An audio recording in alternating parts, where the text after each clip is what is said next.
প্রিয় দর্শক শ্রোতা আসসালামু আলাইকুম। আজকে যে যেখান থেকে আমার ভিডিওটা দেখছেন আশা করি সকলে অনেক অনেক ভালো আছেন। পবিত্র মাহে রমজান উপলক্ষে ঠান্ডা ঠান্ডা চিড়ার ডেজার্ট আপনাদের সাথে শেয়ার করব। তো বন্ধুরা ভিডিওটা অনেক অনেক ভালো লাগবে, সম্পূর্ণ ভিডিও দেখার অনুরোধ রইল। চলেন মূল রেসিপিতে চলে যাচ্ছি।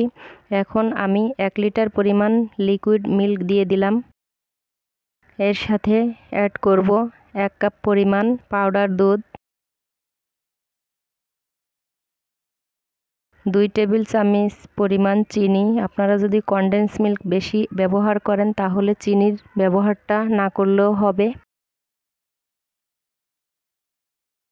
কনডেন্স মিল্ক অবশ্যই ব্যবহার করব। 1/2 কাপ পরিমাণ কনডেন্স মিল্ক দিয়ে দিয়েছি। তো আপনারা যদি মিষ্টি একটু বেশি খেতে চান তাহলে কনডেন্স মিল্কটা বা চিনিটা একটু বেশি দিতে পারেন।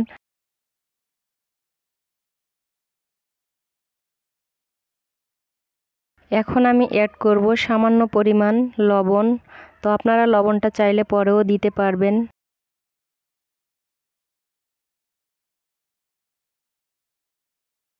তো দুধটা আমি সুন্দরভাবে জাল করে নিচ্ছি, জাল করে একটু গ্রেভি করে নিয়ে আসব। দুধটা অলরেডি কমে যাচ্ছে এবং বলকটা ভালো হয়েছে। এখন আমি এর সাথে অ্যাড করব 2 চা চামচ পরিমাণ কাস্টার্ড পাউডার। আগে থেকে ঠান্ডা পানিতে গুলিয়ে নেবেন। তো গুলানোর পরে দুধের ভিতরে একসাথে দেওয়া যাবে না, অল্প অল্প করে সুন্দরভাবে মিশিয়ে নেবেন। শুরু থেকেই নাড়াচাড়া দিতে হবে, তা না হলে তলে লেগে যেতে পারে আর এটা দলা পেকে গেলে সমস্যা। তো এই জন্য অল্প অল্প করে নেড়ে চেড়ে নেবেন। তো দেখেন সুন্দর গ্রেভি হয়ে গিয়েছে। এখন আমি চিড়াগুলো ধুয়ে নিব, এমনকি পরিষ্কার করে নিয়েছি। এর ভিতরে অবশিষ্ট ধান থাকতে পারে, ময়লা থাকে।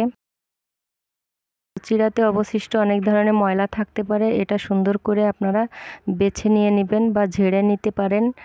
এখন আমি স্ট্রেনারে করে পানি ঝরিয়ে নিয়েছি। তো আমি দুধটা নামিয়ে নেওয়ার পরে এই ক্রিমটা আমি ঠান্ডা করে নিলাম, ফ্রিজে 30 মিনিটের জন্য রেখে দিয়েছিলাম। এখন এই ঠান্ডা দুধটার সাথে সব কিছু অ্যাড করব। তো চিড়া দিয়ে দিচ্ছি। এখন কিছুটা ফল কেটে রেখেছিলাম সেগুলোও দিয়ে দিব একে একে। তো দেখেন প্রথমে আমি এখানে দিয়ে দিলাম আপেল, আপনাদের পছন্দ অনুযায়ী কেটে নেবেন। তারপরে দিয়ে দিলাম আঙ্গুর ফল, এখানে 3 প্রকারের আঙ্গুর আছে। এখন দিয়ে দিলাম কমলা, তারপরে দিয়ে দিচ্ছি ড্রাগন ফল, তারপরে দিয়ে দিচ্ছি কলা, এরপরে দিয়ে দিচ্ছি, এখন দিয়ে দিব আনার। আসলে খুব সুন্দর একটা ডেজার্ট, এটা খেতে সকলেরই পছন্দ, পুষ্টিগুণে ভরপুর, তাছাড়া হেলদি খাবার। আর সারাদিন রোজা রাখার পরে এরকম একটা হেলদি ডেজার্ট আমাদের শরীরের জন্য খুবই উপকারী। সেহরি এবং ইফতারিতে এই রেসিপিটা খেতে পারেন, খুব ভালো লাগবে, শরীরের জন্য খুবই উপকারী হবে। আর সারাদিন রোজা রাখার পরে আমাদের শরীরটা খুব ক্লান্ত হয়ে যায়। তো ক্লান্ত দূর করার জন্য এরকম ঠান্ডা ঠান্ডা কিছু একটা ডেজার্ট তৈরি করবেন সব সময়। এখন আমি এটাকে সার্ভ করলাম গ্লাসে।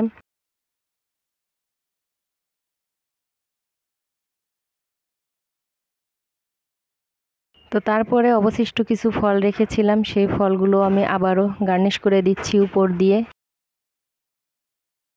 আপনারা এটা যেহেতু ঠান্ডা খাবার খেতে ভালো লাগে, সেক্ষেত্রে আপনারা এর সাথে আইসক্রিম অ্যাড করতে পারেন আপনাদের ইচ্ছা অনুযায়ী।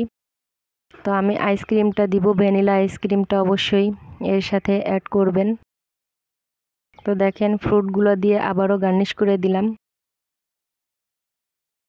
তো বন্ধুরা আমার ভিডিওটা কেমন লাগলো আশা করি সম্পূর্ণ ভিডিও দেখার অনুরোধ রইল এবং ভিডিওটা দেখার পরে লাইক কমেন্ট শেয়ার করতে ভুলবেন না।